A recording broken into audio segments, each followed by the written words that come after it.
Snapper, good morning, what's going on? Question of the day, we're doing one right now. We're talking about the law of attraction. Question of the day, do you believe in the law of attraction? If so, how do you use it? Give me some tips on how to use it to manifest what you want to have in your life. Here we go. Firstly, yes, I believe in the law of attraction. I firmly believe that we've attracted every single thing that's in our lives. Everything that's ever happened to us, we attracted it for some reason at the time. That alone will already stir up a lot of people who have a victim mentality. If you think that things happen to you and people are assholes and done things to you, well, you missed the lesson. Whatever happened to you, whatever you thought happened to you that was so horrible, you missed the lesson from that. And I guarantee you will then go and recreate it. It'll happen again. It will keep happening and you will attract the same thing happening over and over and over until you realize that there's a lesson in there and it's trying to wake you up to something that you're ignoring or some part of yourself that you haven't loved yet. I see this all the time with people getting cheated on. People get cheated on, then they get a new partner, and they get cheated on, and they get a new partner, and they get cheated on. It's not an accident.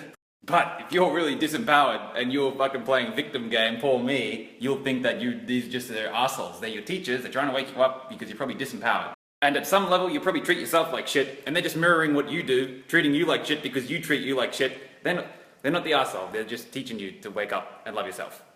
So, the first layer of attraction is understanding that we've attracted everything. Every single scenario, event, circumstance, we've attracted for some reason, that it's there for a reason.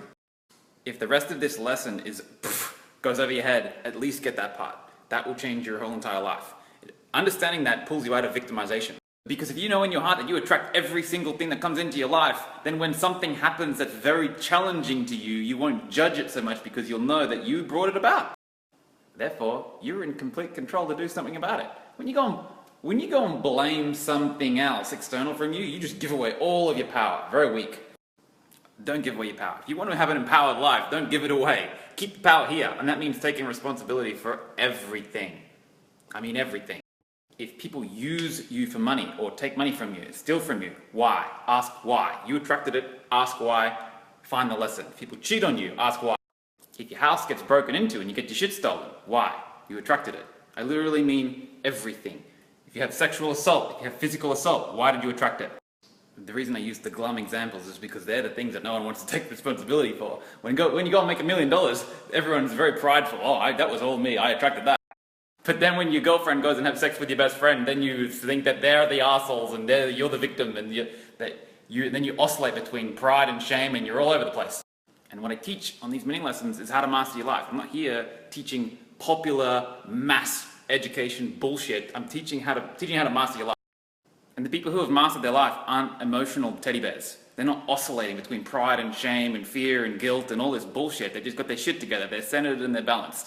The second layer of attraction is the popular law of attraction philosophies and teachings like The Secret and stuff like that. Let me talk about that for 1 second.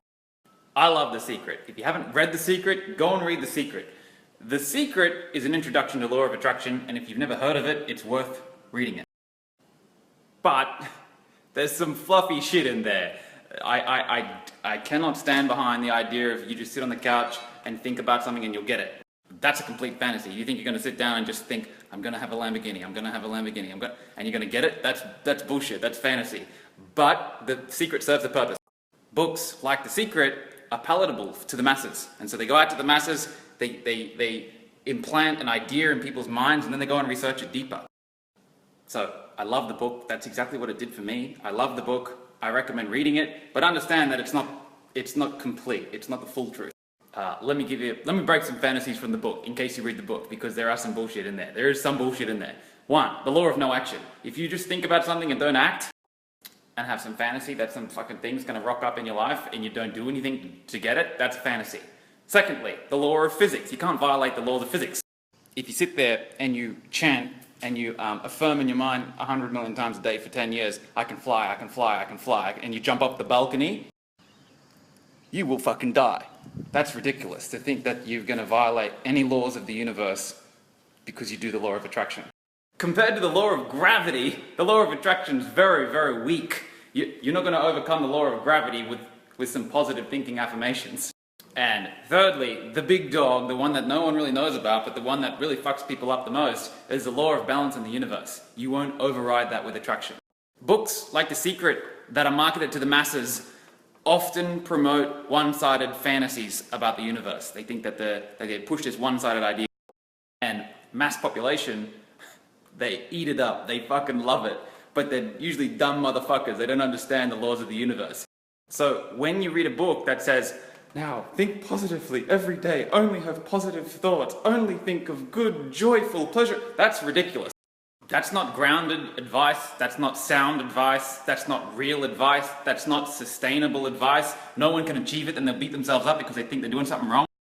We're not here to be positive thinkers. This positive thinking movement's ridiculous. It's half truth. I think a lot of people are very negative and cynical, and so they could deal with some more positivity, but only to bring them back to balance.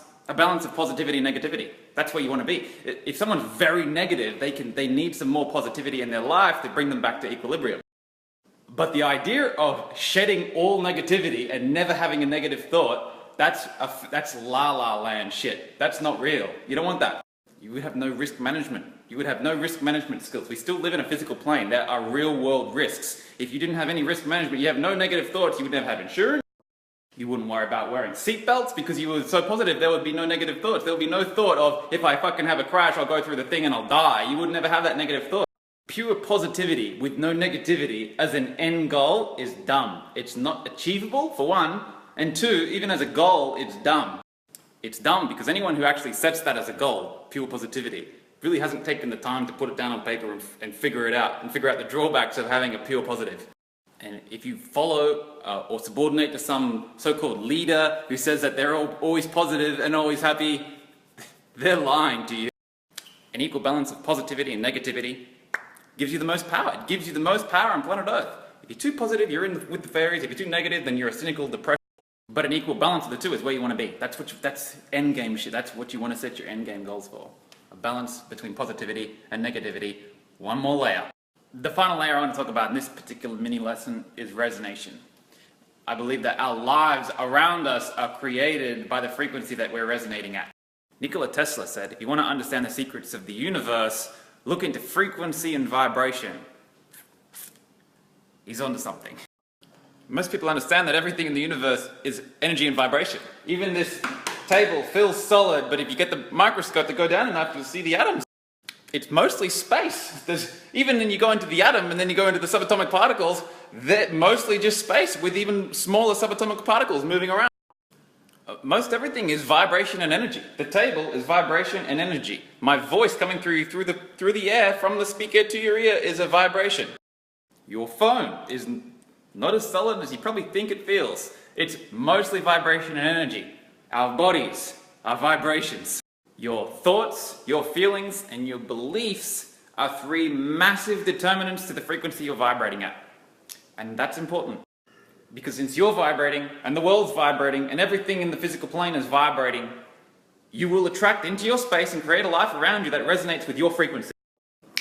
Let me show you something. You need to go check this out on YouTube. You guys have seen this, yeah? Here is a metal plate hooked up to a tone generator that vibrates the plate at differing frequencies. And they go and sprinkle salt onto the plate. In the metaphor, the salt here represents matter, and the vibration is how matter is transformed based on your frequency.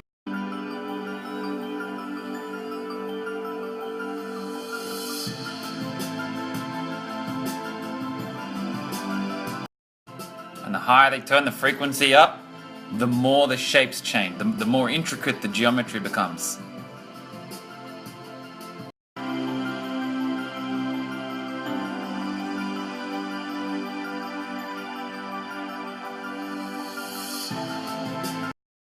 Fuck, have a go at that one.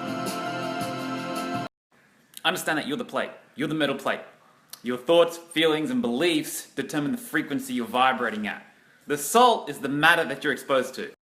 When you're vibrating on abundance, when you think abundantly, when you feel abundantly, when you believe you deserve abundance in your life, things around you will fucking change. The people, the places, the circumstances, the scenarios, and the opportunities around you will change to match your frequency.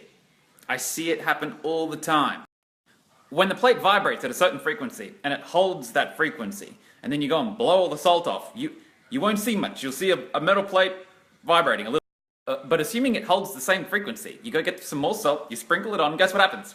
It creates the same exact shape as it had before you blew the salt away.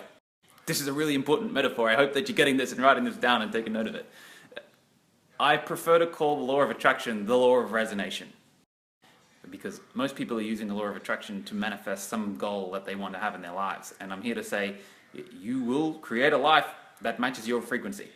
You go into a city or a town or a country, and you get the people who are really wealthy financially, who are vibrating on abundance. Then you get the people who are in poverty, who are vibrating on poverty.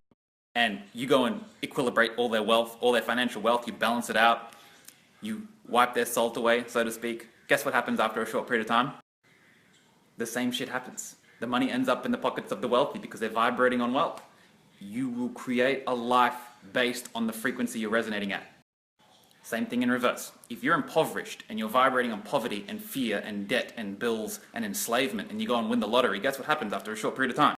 Somehow the money disappears. You squander it, you get rid of it, you give it away, it's gone. In 2 years, I think the stat says, in 2 years, most of the lottery winners, it's gone. You will create a life that attunes to the frequency that you're vibrating at. I don't know if I've said anything more powerful on Snapchat ever.